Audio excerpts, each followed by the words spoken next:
Hi students, welcome to week 6 in online lifespan growth and development. I hope you're doing well, enjoying the crisp, feels like fall mornings. I know it warms up during the day, but I hope that this start of the fall season is treating you well. So this week we are covering chapter 6, which is our early childhood years, and we've already looked at the body and mind last week, and this week we're looking at the psychosocial part of development. So same age range, looking at the psychosocial aspect of this. This week you have a quiz over the chapter, like always. I've also posted a video in here on how empathy is developed that you hopefully will find interesting. And you also have a discussion question for the week. So let's look closer at this discussion question so that you feel comfortable and you understand exactly what I am asking for you to do with this assignment.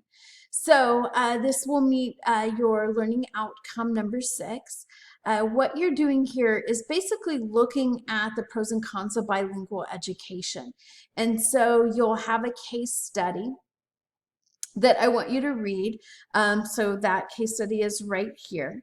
And then you're going to use the following resources to help you answer or solve or give advice, whichever way you're looking at this on the case study.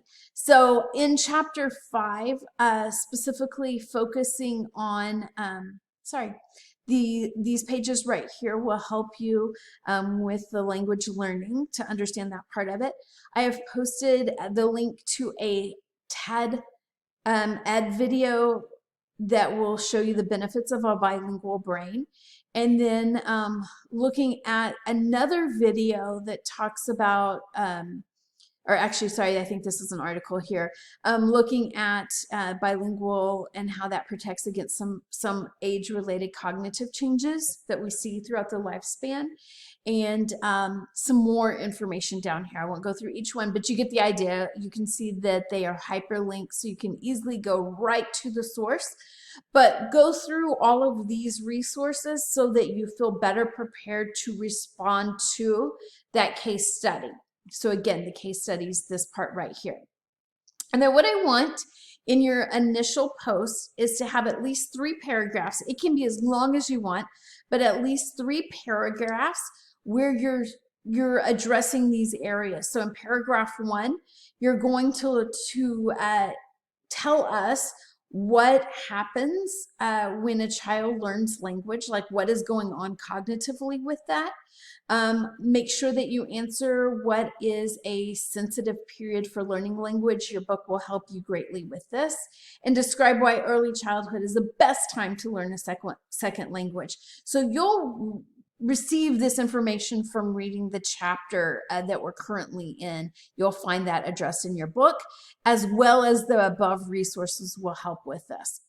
Then in the second paragraph, I want you to list at least 5 pros and cons of bilingual education. 5 pros and cons of bilingual education. And you'll find that information through your chapter as well as these resources here. And then in chapter 3, you're looking at how would you advise Tyler and Teresa regarding Gracie's kindergarten experience. And again, who the heck are Tyler and Teresa and Gracie? That's your case study up here. So make sure you read this to understand that third paragraph. And then what I want you to do is on a classmate's post, oops, I need to change the date here. I'm glad I saw that.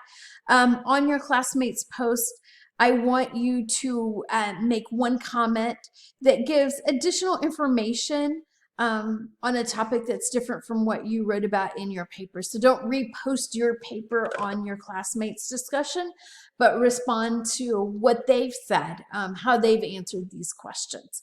So I hope that helps. Sorry, again, I need to go in and change the state. It carried over from my summer class.